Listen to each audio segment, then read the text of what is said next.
সবাই বলবেন আমার সঙ্গে সঙ্গে শ্রীমদ্ ভগবদ গীতা ৮ম অধ্যায় শ্লোক নাম্বার ৫।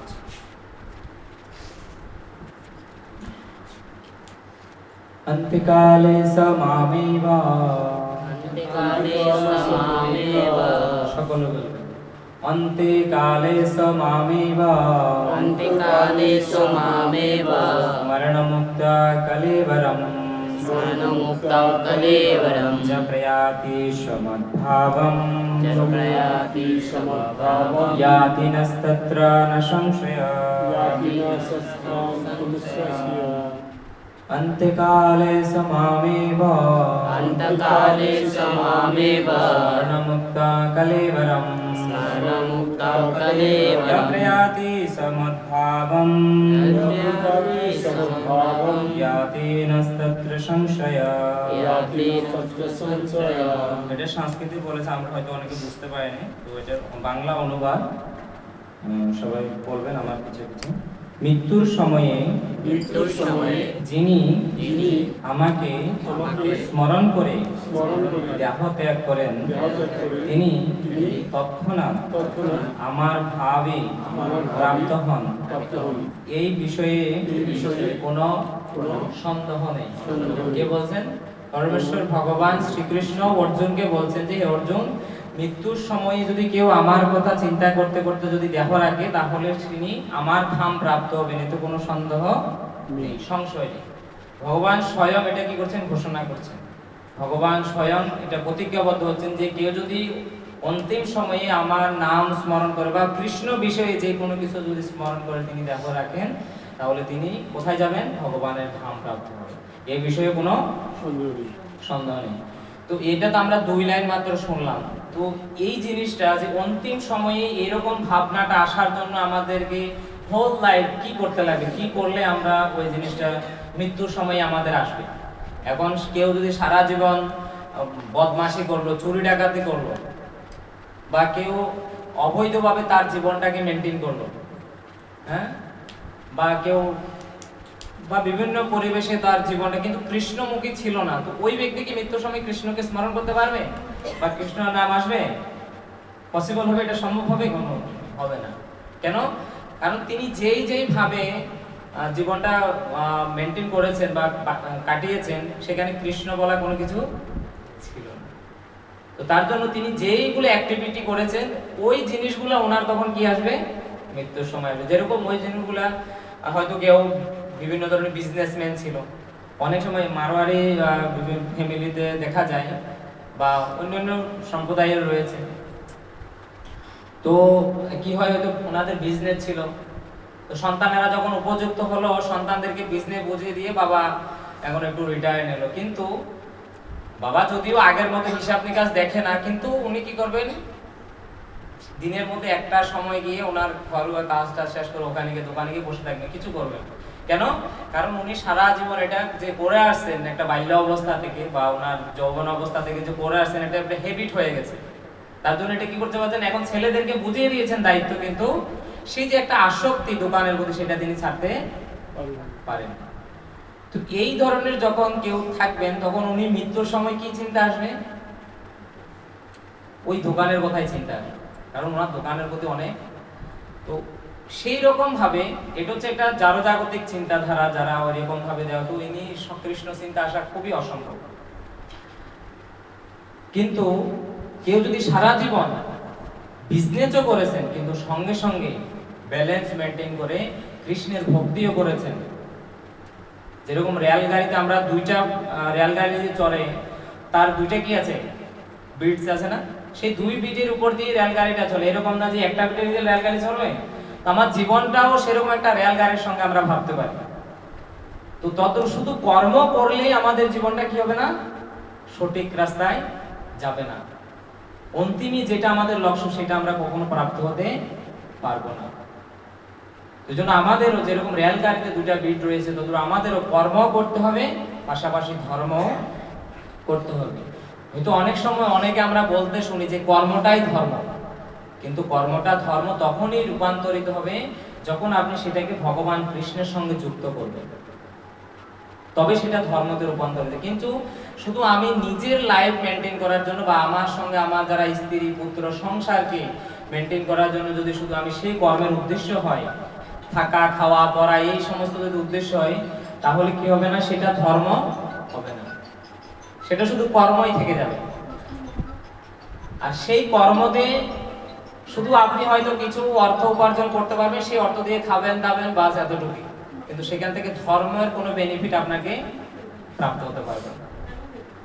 ওই জন্য যদি ধর্ম বা ধর্মে যদি লাভ পেতে চান, তাহলে সেই যে বিজনেস আমি করছি সেখান থেকে যে অর্থ আসছে সেই অর্থটাকে যদি আমি ভগবানের সেবায় যুক্ত করি, তাহলে সেটা কি হয়ে যাবে, ধর্মেতে রূপান্তরিত। যদি আমি কোনো হয়তো অফিসে চাকরি করছি, তো সেখান থেকে আমি যা কিছু বেতন পাচ্ছি সেই বেতন কি করতে লাগবে, ভগবত সেবায় লাগাতে লাগবে। এরকম না যে আমি হয়তো মন্দিরে আমার বেতনের আমি মন্দিরে দিয়ে দিলাম, এরকম না। আমরা নিজে ঘরের মধ্যেও করতে পারি। কেউ যদি ওরকম বেশি আছে দিতে পারে, এরকম না যে শাস্ত্রে বলা আছে, মনুসংহিতায় ভাগবতমে বলা আছে আমরা যা কিছু ইনকাম করি, ইনকামের প্রথমে বলেছে কমসে কম 50%, শাস্ত্রে বলেছে মনুসংহিতায় আমরা যা ইনকাম করি তার 50% ভগবানের জন্য দিতে বলা হয়েছে। এটা সব ধর্মেতে আছে। মুসলিমের ধর্ম আছে, মুসলিমদের বলে জাকাত, আর খ্রিস্টান ধর্ম আছে।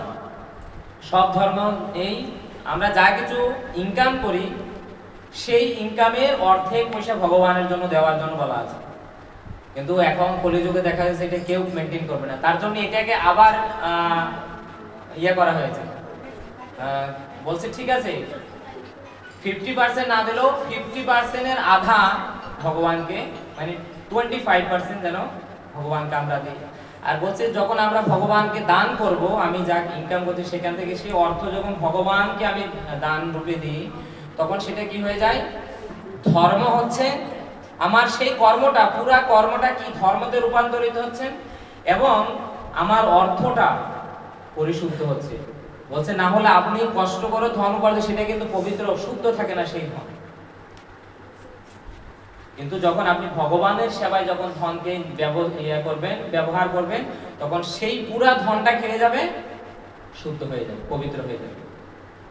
না হলে ওই ধনের কর্মফল আপনাকে ভোগ করতে লাগবে। যেরকম আমরা যখন বাজার থেকে কোনো ফল ফ্রুটস কিছু নিয়ে আসি, সেটাও নিয়ম আছে আগে ভগবানকে অর্পণ করা। এরকম না যে ভগবানকে দিয়েছে মানে ভগবান সব খেয়ে নেবেন, না, ভগবান আমাদেরকে সেটা প্রসাদ রূপে দেবেন। ভগবান সবসময় পূর্ণ। ভগবানকে যদি আমি 10 টাকা দিই, ভগবান আমাকে 10 লক্ষ 10 করোড় বা 10টা রাজ্যেরও রাজা বানাতে পারে। যেরকম মোদী সরকার এখন পুরো ইন্ডিয়াতে যতগুলো রাজ্য আছে উনি প্রধানমন্ত্রী কিনা, এবং উনি ওরকম কিছু কার্য আগেই করেছিলেন, তার জন্য ভগবান তাকে এরকম একটা পদ দিয়েছেন। এরকম ভাবিয়েন না যে উনি এই জন্মে রাজনীতি হয়তো ভোটে জিতে গেছে তার জন্য রাজা, না, এটার জন্য ওনাকে কোটি জন্ম লাখো জন্ম আগে এরকম কিছু তপস্যার ফল ছিল, যার জন্য ওনাকে এটা একটা পদ দেওয়া হয়েছে। সবকিছু পজিশনে যাওয়া বা যে কোনো কিছু প্রাপ্ত হওয়ার জন্য ওরকম আগে পূর্ণ সঞ্চয় থাকতে লাগবে আপনার কাছে, না হলে কিন্তু সেটা সম্ভব হবে না।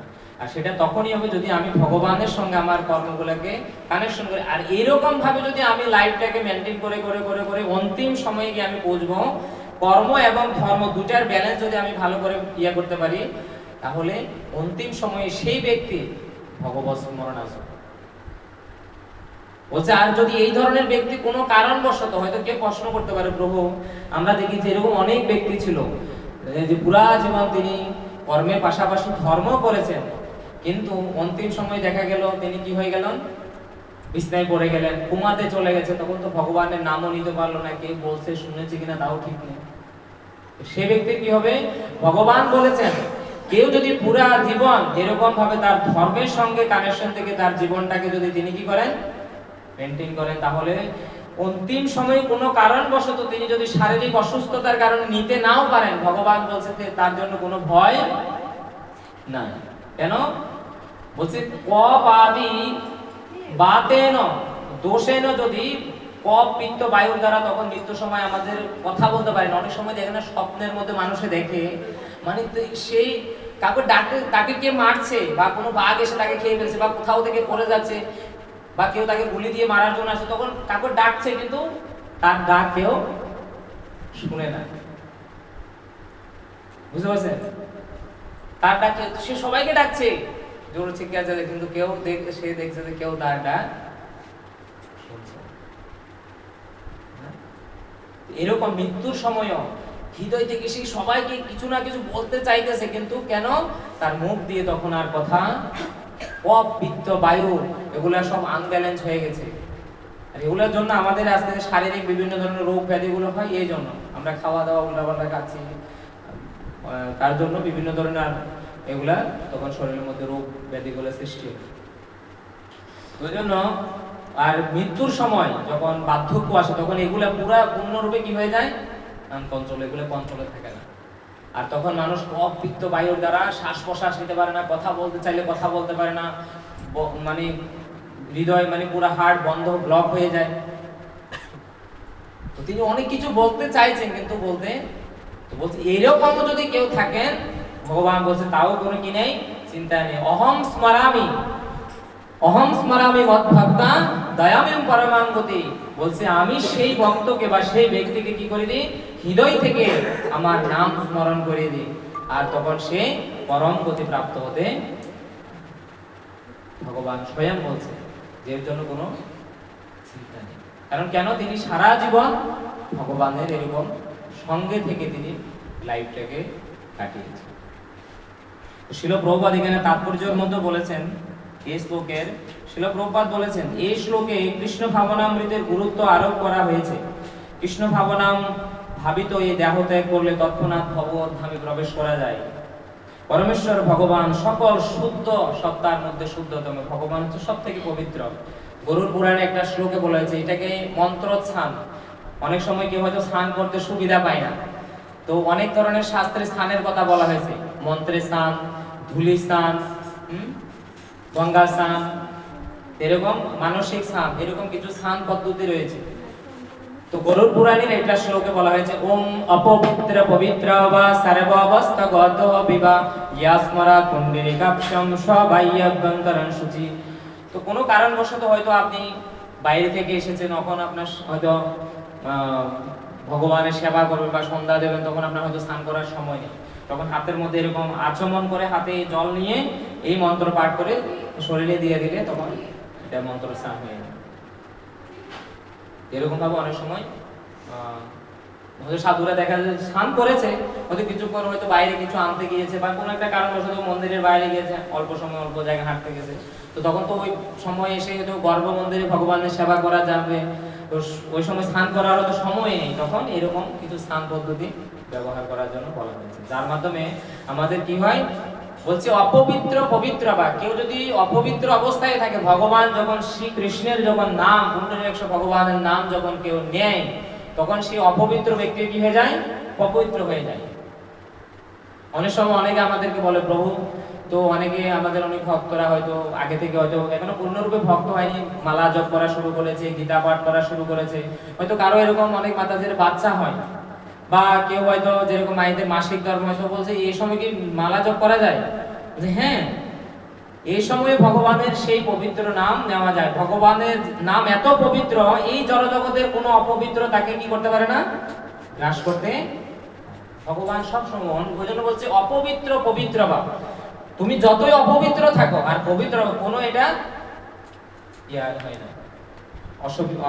অশুভ হয় না, সবসময় ভগবানের। আর যখন কেউ ভগবানের নাম নেবে, সেই ব্যক্তি যদি অপবিত্র থাকে কি হয়ে যাবে, সে পবিত্র হয়ে যাবে ভগবান শ্রীকৃষ্ণের নাম করে।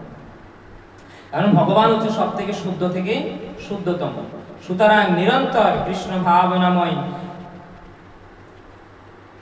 ব্যক্তিও শুদ্ধ সত্তার মধ্যে শুদ্ধতম হয়ে, যখন কেউ নিরন্তর ভগবানের নাম করতে থাকে, তখন সে ধীরে ধীরে ভগবানের গুণগুলো তার মধ্যে প্রবেশ করতে শুরু করে। এই শ্লোকে স্মরণ শব্দটি গুরুত্বপূর্ণ।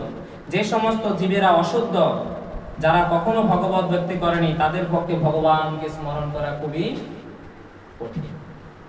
বলছে কেউ জীবনে সারা জীবন শুধু ছোট অবস্থায়, যখন বাল্য অবস্থায় মা বাবা কি বলেছে, পর পর পর ছেলে মেয়েদেরকে শুধু পড়ার জন্য কি করেছেন, পুশ করেছেন পর পর, কিন্তু সংস্কার বলা বস্তু কোনো কিছু দেয়নি। তার জন্য আজকাল বর্তমান সময় স্টিল, বর্তমান সময়ে এই ভারতবর্ষে বলছে প্রায় প্রতি বছরে 7 লাখেরও উপরে স্টুডেন্ট, বেশিরভাগ স্টুডেন্ট ইয়াং জেনারেশন সুসাইড করছে। কেন? এটা একমাত্র মাতা পিতার সংস্কার না দেওয়ার কারণে।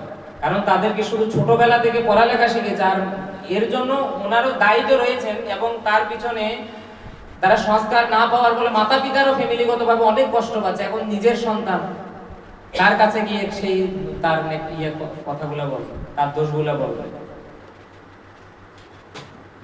যে আমার ছেলে মেয়ে কথা শুনছে না, কার কাছে গিয়ে বলবো সেই কথা? এটার কারণ কি? কারণ আমরা তাদেরকে পড়ালেখা শিখিয়েছি, কিন্তু যদি তার সঙ্গে সঙ্গে যদি একটু সংস্কার দিতাম, তাহলে সেই জিনিসটা আমাদেরকে কাউকে ভোগ করতে।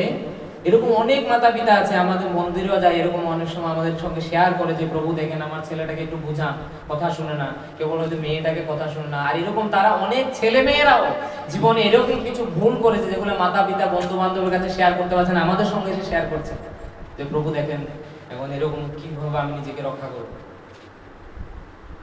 আর অনেক সময় যারা এরকম হয়তো কোনো সাধুগুরু যদি আশ্রয়ে যদি এসে যায়, হয়তো নিজেকে তখন সে বাঁচাতে পারে না, হলে অনেকেই ডিপ্রেশন, পুরা ডিপ্রেশনে গিয়ে এক সময় ভাবে যে সুসাইড করাটাই জীবনের একমাত্র, আর কোনো পথ নেই।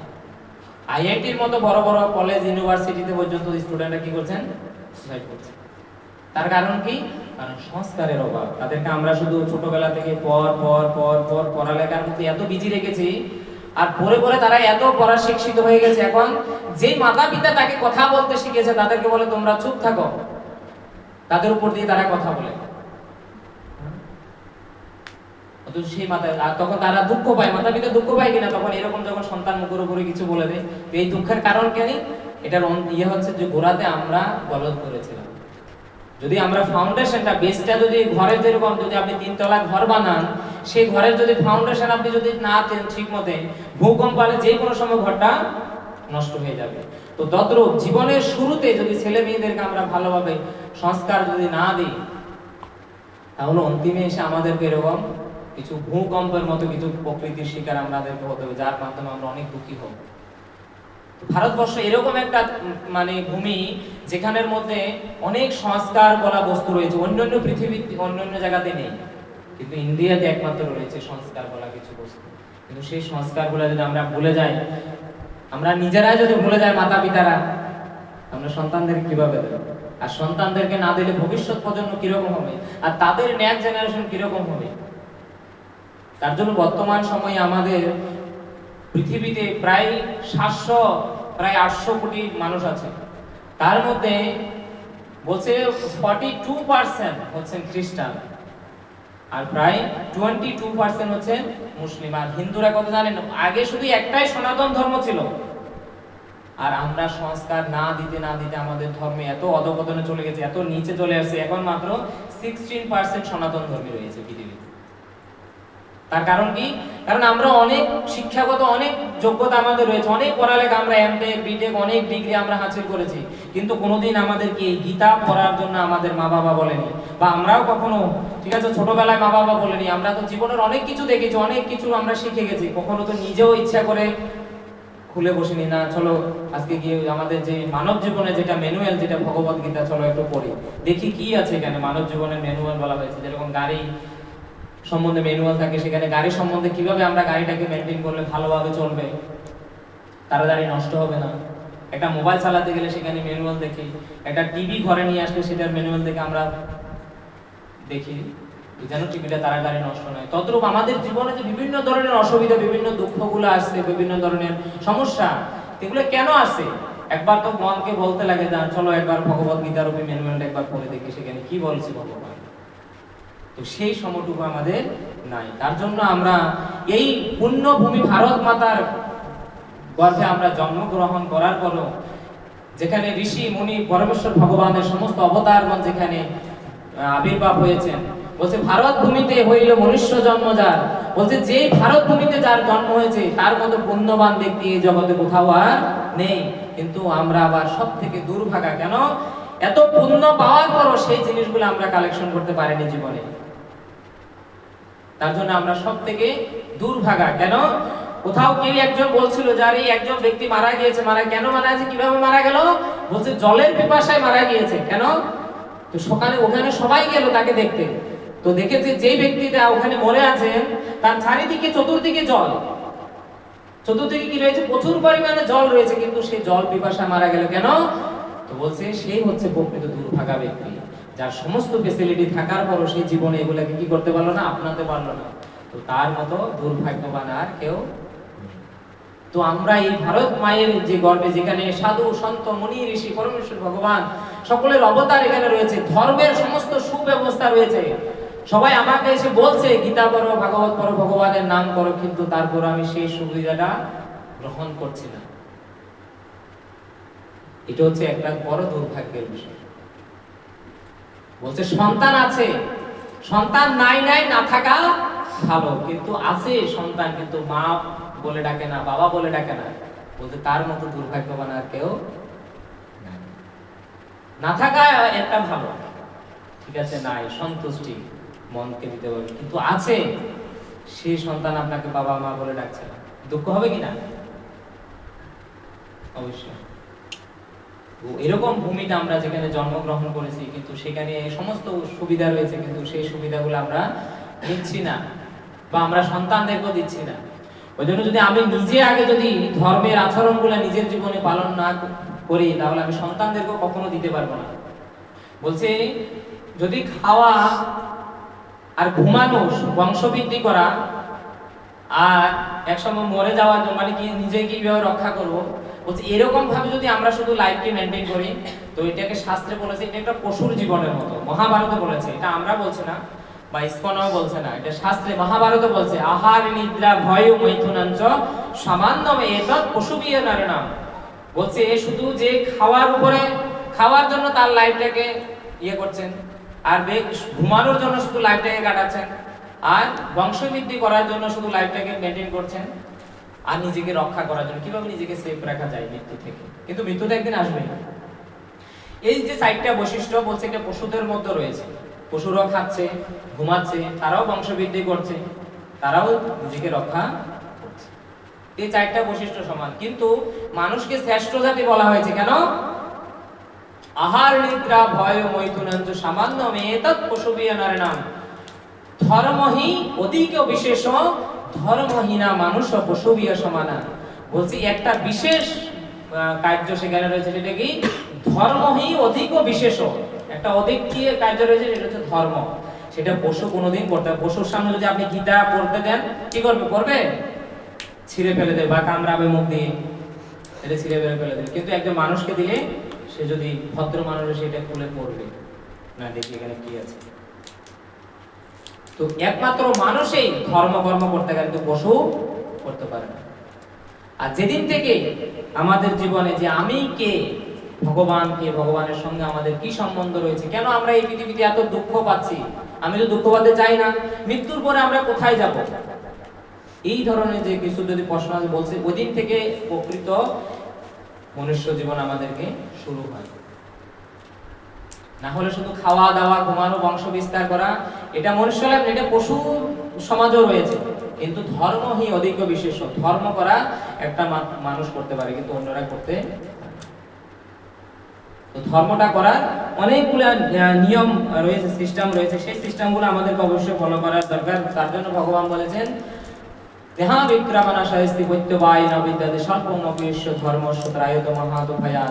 যদি তুমি শাস্ত্রের নিয়ম অনুযায়ী একটু একটু করে তুমি যদি ধর্ম করো, তাহলে তোমাকে ভগবান মহা ভয় থেকে রক্ষা করবে। হয়তো আজকে তোমার গলা কাটার কেউ দিন ছিল, তখন ভগবানের যদি তুমি ভক্তি করো, সিস্টেমেটিক যে ভগবান যেরকম দিয়েছে, বলছো তোমাকে ওই দিন ঘরের মধ্যে কিছু দাওর সঙ্গে বা চাকুর সঙ্গে আঙ্গুল কেটে ভগবান তোমাকে ঘরে রেখে দেবে, ওই গলা কাটা থেকে তোমাকে বাঁচিয়ে দেবে। হয়তো তোমার গাড়ি অ্যাক্সিডেন্ট হয়ে হয়তো মৃত্যু লেখা আছে, কেউ যদি ভক্তি করছে, এটা 100% গ্যারান্টি বলছে, তখন ঘর থেকে বের হওয়ার সময় হুচুট খেয়ে তোমার আঙ্গুল ফেটে যাবে, তোমাকে ঘরে বসে রেখে দেবে, ওই ইয়ে থেকে ভগবান বাঁচিয়ে দেবে। ওই জন্য এখনো আমাদের হিন্দু পরম্পরা আমি অনেক জায়গায় দেখি, যখন কেউ ঘর থেকে বের হয়, তখন যাওয়ার সময় যদি সামনে যদি হুচুট খেয়ে গেল, তখন অল্প সময় কি বলে? দাঁড়িয়ে যেতে বা বসে যেতে বলে না?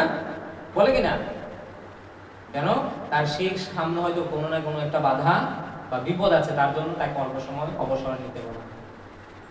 তো যখন কেউ এরকম ধর্মের সঙ্গে টাচে থাকে, ভগবানও তাকে এরকম ভাবে সবসময় কি করে? সেভ করে। কিন্তু আমরা সেটা না করলে তাহলে যে কোনো সময় আমাদের বিপদ পদম পদম জব বিপদম আসতে পারে, সেটা থেকে কেউ আমাদেরকে রক্ষা করবে না। তার পরবর্তী শ্লোকে ভগবান বলেছেন, জং জং বাপ স্মরণং ভাবং তেজন্তন্তি কলেবরং তং তামৈবতি কুন্তীয় সদা তৎ ভাবভাবিত। কিন্তু যদি আমরা ভগবানকে বাদ দিয়ে জড়জগতের অন্যান্য কিছুতে যদি আমরা শুধু নিজেকে ব্যস্ত রাখি, তাহলে মৃত্যুর সময় সেই ভাবিত দেহগুলাকে, যেরকম আমি বিজনেসম্যানের কথা বললাম, বা কেউ যদি বেশি বেশি আমিষ আহার করার নিজের জীবনে আছে, বলছে তো ভগবান তখন তাকে, যে বেশি আমিষ খায়, আমি কদিন আগে একটা জায়গাতে বলছিলাম, তো শিলচরে একজন মাতাজি ছিলেন, আমার একজন সিনা জানা টিচারের তিনি পিসিমা, তো তিনি মৃত্যুর আগে হাসপাতালে গিয়েছেন। হাসপাতালে গিয়ে তার বাচ্চাদের ছেলেদেরকে বলছেন, বাবা, ছেলেরা জিজ্ঞেস করছে, মা তোমার কি অন্তিম ইচ্ছা?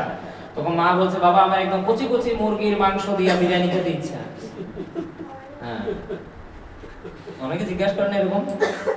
তখন আর ছেলেটা যখন বিরিয়ানি নিয়ে আসলো, তার আগে মা চলে গেলেন। তো এই যে জং জং ভাবি স্মরণং ভাবম, যদি অন্য ভাবিত এই দেহকে ত্যাগ করে, সেই ভাবিত একটা দেহতে যোনিতে সে প্রবেশ করে। তো বলছি, এই যে মাংস খাওয়ার চিন্তা করে যে ব্যক্তিটা দেহ রাখলো, তখন তার অন্তিমে সে আরেকটা যখন দেহ প্রাপ্ত হবে, সে হয়তো কুকুর, বিড়াল, বাঘ, সিংহ এরকম কোন শরীরে তার জন্ম হবে। কারণ ভগবান চিন্তা করে, অনেক চিন্তা করে আমাদের জন্য, না তুমি মনুষ্য কত কষ্ট করে ধন উপার্জন করো, সেটা দিয়ে আবার বাজার থেকে কিনতে লাগবে, তোমাকে আবার এটা রান্না করতে লাগবে, কত কষ্ট, তুমি কাঁচা কাঁচাই খাও, একদম কোনো ঝামেলা নাই। তো যে যেরকম যে जैसा कर्म करेगा फल देगा वैसा भगवान यही है गीता भागवतम का। তো জন্য আপনারা নিশ্চয়ই আমি যতটুকু বলেছি এর মধ্যে আপনারা ভালোভাবে বুঝতে পেরেছেন। তো এই কলিযুগে আমরা সমস্ত ধর্মের যদি ফল লাভ করতে চাই, বা আমরা এটা ছেলে মেয়েদেরকেও তো করাতে পারি, একদম সিম্পল। কলিযুগে কোনো জটিলতা ধর্ম নেই। যেরকম সত্য যুগে ধ্যান করা ছিল, 1 লক্ষ বছর মানুষ জীবিত থাকতেন, 80,000 90,000 বছর ধরে তপস্যা করতেন। ত্রেতা যুগে মানুষের করুণ পয়সা করে ব্যয় করে যজ্ঞ করতেন। দাপর যুগে ভগবানের বড় বড় বিগ্রহ বানিয়ে পূজা অর্চনা করতেন। কিন্তু দাপর যুগে শুধু সমস্ত সত্যতেতা দাপরের ফল আমরা হরে কৃষ্ণ মহামন্ত্র জপ করলে আমরা সেখান থেকে এই ত্রিযুগের ফল একসঙ্গে পেয়ে যাব। বুঝো বলছে, ক্রিয়াতা ধায়তে বিষ্ণু ত্রেতায়ম যজত মাঘাই দাপরে পরিচর্যায়ম কলিতা ধরি কীর্তনা। কলিযুগে একমাত্র ভগবানের নাম করলে এই ত্রিযুগের সমস্ত ফল আপনি প্রাপ্ত করতে পারবেন। আপনাকে না ধ্যান করতে লাগবে, না যজ্ঞ করতে লাগবে, না বড় বড় বিগ্রহ মানে 64 উপচারে ভগবানের পূজা সেবা করতে লাগবে। শুধু ভগবানের নাম। শিল প্রভুপাদ বলেছেন, শিল প্রভুপাদ আজকে যে পুরা পৃথিবীকে পরিবর্তন করে দিয়েছেন। পৃথিবীর বৈদিক যুগ থেকে শুরু করে পৃথিবীর ইতিহাসে এরকম কোন সাধু সন্ত মুনি ঋষি কেউ ছিল না। একমাত্র তখনকার সময়ে ফেমাস গুরু ছিলেন নারদ মুনি। বলছেন নারদ মুনি শিল প্রভুপাদ 10 বছরের মধ্যে সারা পৃথিবীকে যে যেরকম হিলিয়ে রেখে দিয়েছে, এরকম কোন গুরু বা সাধু বৈদিক সত্য যুগ থেকে এরকম কেউ ছিলেন না, কেউ আসেনি এরকম। যে ছিল প্রভুপাদ, যারা নাস্তিক ব্যক্তি, সত্য যুগে তো সবাই সত্যবাদী ছিলেন, সবাই ধার্মিক ছিলেন। ত্রেতা যুগে প্রায় 3% সবাই ধার্মিক ছিলেন। দ্বাপর যুগে 2% সবাই ধার্মিক ছিলেন।